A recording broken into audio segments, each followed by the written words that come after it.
And dear students, hope all of you are well and you are staying at your home safely. Today I am here with another new topic. And the name of this topic is payback period. Payback period calculation.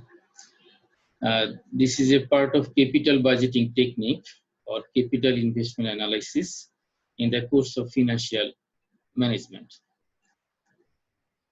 In this topic, we will define what is payback period, what are the advantages and disadvantages of payback period, what is the decision rules regarding payback period, and finally, how we can calculate payback period easily to take investment decisions. So guys, firstly, we are going to define what is payback period. It is an investment tool. Payback period means the time taken to recover the initial investment. Investors or business organization or a firm has to invest for long duration.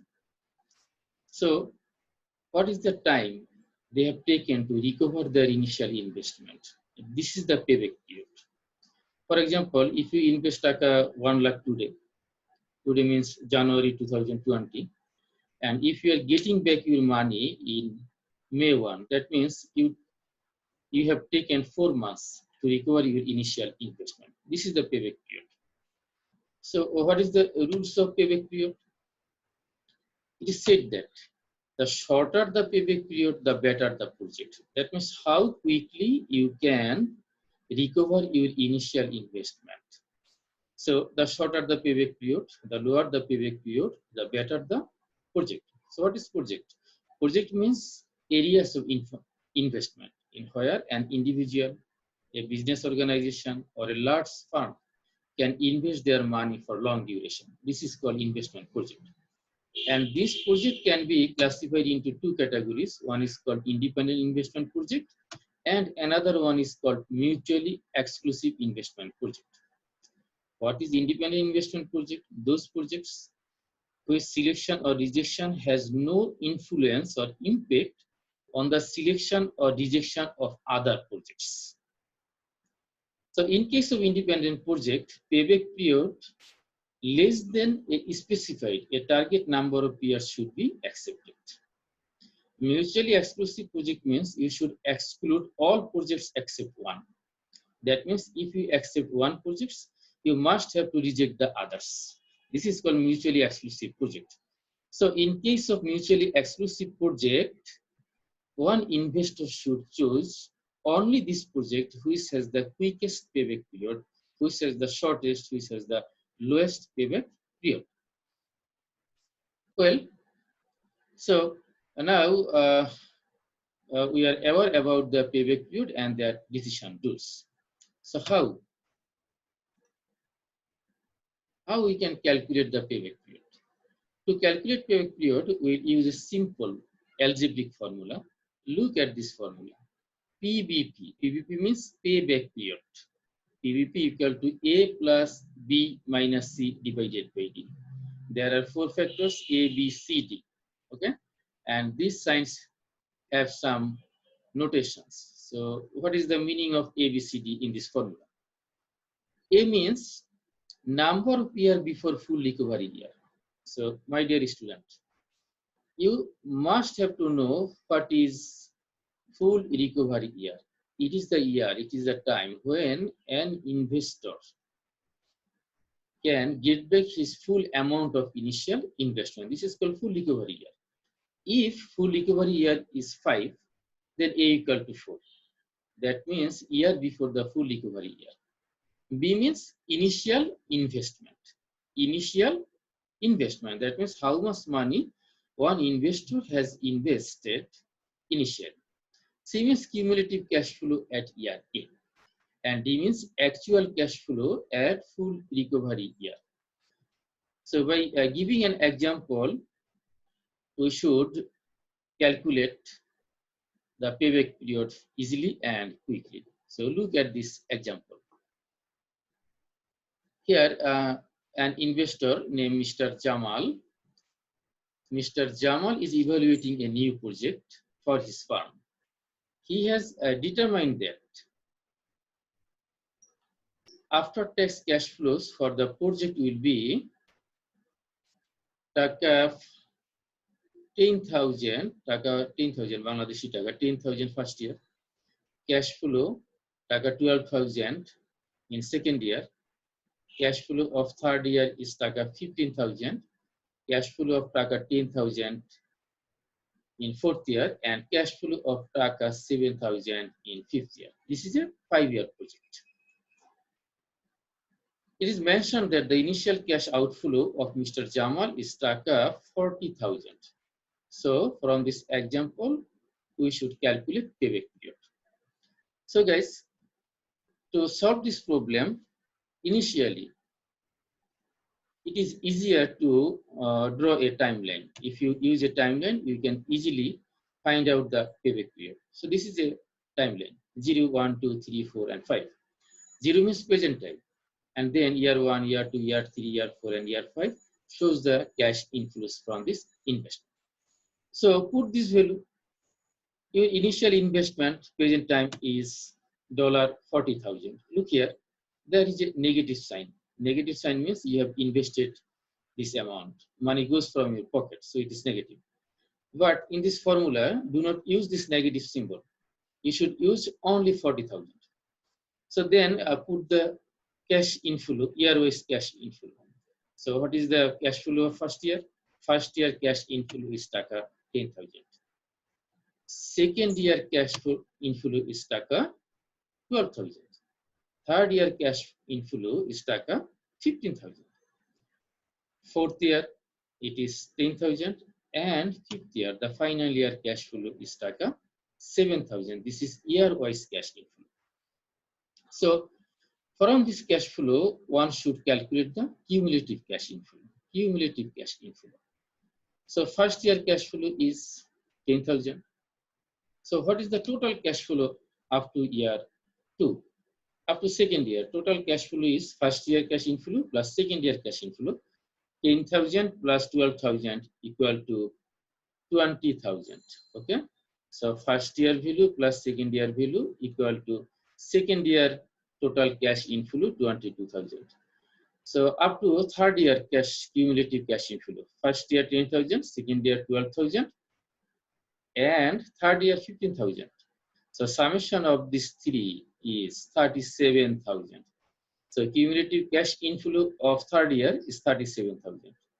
Cumulative cash inflow in year 4, that is 47,000. How? 10,000 plus 12,000 plus 15,000 plus 10,000 equal to 47,000. And in cumulative cash inflow up to year 5, that means summation of first year plus second year plus third year plus fourth year plus fifth year cash inflow equal to cumulative cash inflow up to year 5, that is 54,000. Now, my dear student, try to find out the full recovery year. That means when your total initial investment, taka 40,000, is recovered. Look, in year 4, there is 47,000 cumulative cash inflow, and your initial investment is taka 40,000. So in year 4, you have recovered your initial investment. So year 4 is the full recovery year. So in this example, year 4 is the full recovery year. Now try to find out the value of A, B, C, D in the previous formula. You know, A means number of year before full recovery year. So here number of year is 4, and year 3 is A. Why? Because A is the number of year before full recovery year. A is number of year before full recovery year. Well, so what is B? B means initial investment, and here initial investment, look here, initial investment is 40,000. Now see, what is C?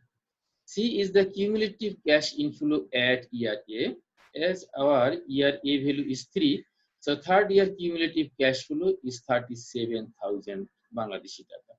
So here C is 37,000. Now, what is the value of D? D indicates the actual cash flow at full recovery year. So our full recovery year is 4. Our full recovery year is 4. So our actual cash flow in full recovery year, that is D. That is D. So guys, look here. What is given here? A, B, C, D. Our full recovery year is 4. So A equal to 3 third year. B, initial investment 40,000. C, cumulative cash flow at year A. And D, actual cash flow at full recovery year, that is 10,000. Now use the formula. Payback period equal to A plus B minus C divided by D. So put this value of A, B, C, D, then you can get payback period equal to 3 plus 40,000 minus 37,000 divided by 10,000 equal to 3.3 years. Okay.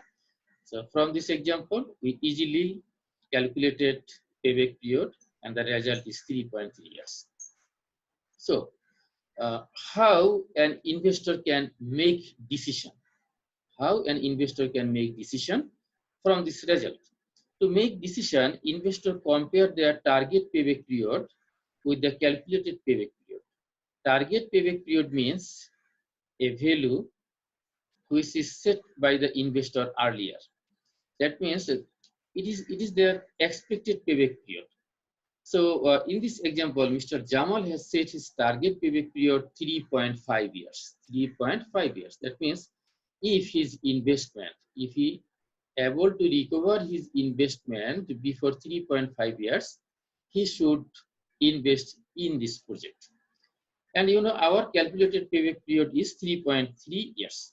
The rule is that if your actual calculated payback period is lower or equal, is lower than the target payback period or at least equal to the target payback period, then you should accept this project. So in our example, our calculated payback period is 3.3, which is lower than the target payback period. So our answer is yes. Yes, Mr. Jamal should invest in this project. Why? Because his actual payback period is lower than his target payback period. Okay. So decision rule is that accepted payback projects depends on the firm's view of payback time period. First, look, the calculating of payback period is so easy and simple. Now, try to calculate payback period from this timeline. Look here. In this example, example 2, in this example, we find that initial investment is 50,000. First year cash flow 10,000, second year 12,000, third year 15,000, fourth year 10,000, and fifth year 7,000. So calculate the cumulative cash inflow. First year 10,000, second year 22,000, up to third year it is 37,000, up to fourth year it is 47,000. How? 10,000 plus 12,000 plus 15,000 plus 10,000 equal to 47,000. So look here, up to this summation of year 4 cash inflow value, it is year 4 cumulative cash inflow. So what will be the cumulative cash inflow of year 5? So summation of first year plus second year plus third year plus fourth year and plus fifth year cash inflow equal to 54,000. So cumulative cash inflow of year 5 is 54,000. Now find out the full recovery year. What is the full recovery year in this formula? Compare with your initial investment. It is 50,000, initial investment 50,000, and year 5 you recovered, you get back 54,000, which is more than your initial investment. So in this example, initial investment based on your initial investment and recovered value. So year 5 is the full recovery year. Year 5 is the full recovery year. Okay. So here year 5 is the full recovery year. And you know, year before full recovery year, that is A. So as full recovery year is 5, so in this example, A value equal to 4. A value equal to 4. Look here, A value equal to 4. And again, B means initial investment. B means initial investment, and that is 50,000. C, cumulative cash flow at year A. So here cumulative cash flow at year A, 47,000. So C equal to 47,000. And D, actual cash flow at full recovery year. Here our full recovery year is 5, and actual cash flow at full recovery year, that is 7,000. That is 7,000. So guys, put this value in this formula again. Payback period equal to A plus B minus C divided by D. Then you can get the result. Payback period equal to 4.43 years. 4.43 years.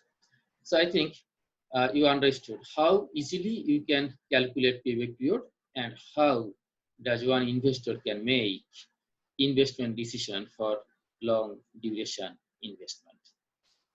Well, so this is the simple payback period calculation. Simple payback period calculation, but sometimes you may ask to calculate another way. So guys, based on this calculation, we find there some strength and weakness of the payback period. So what are the strengths? Look, payback period, calculation of payback period is so easy. So it is simple to calculate. It is simple to calculate, so easy to calculate. One can easily understand it. One can easily use it. So it is easy to understand and it is easy to use. It can be used as a measure of liquidity. It is easier to forecast short-term than the long-term cash inflows. But there are some weaknesses. First thing, it does not consider cash flows that occur after the payback period. Look, in our first example, there are 5 years cash flows given, but we have used only 4 years cash flow. That means we don't need to use full year cash flows to calculate the payback period.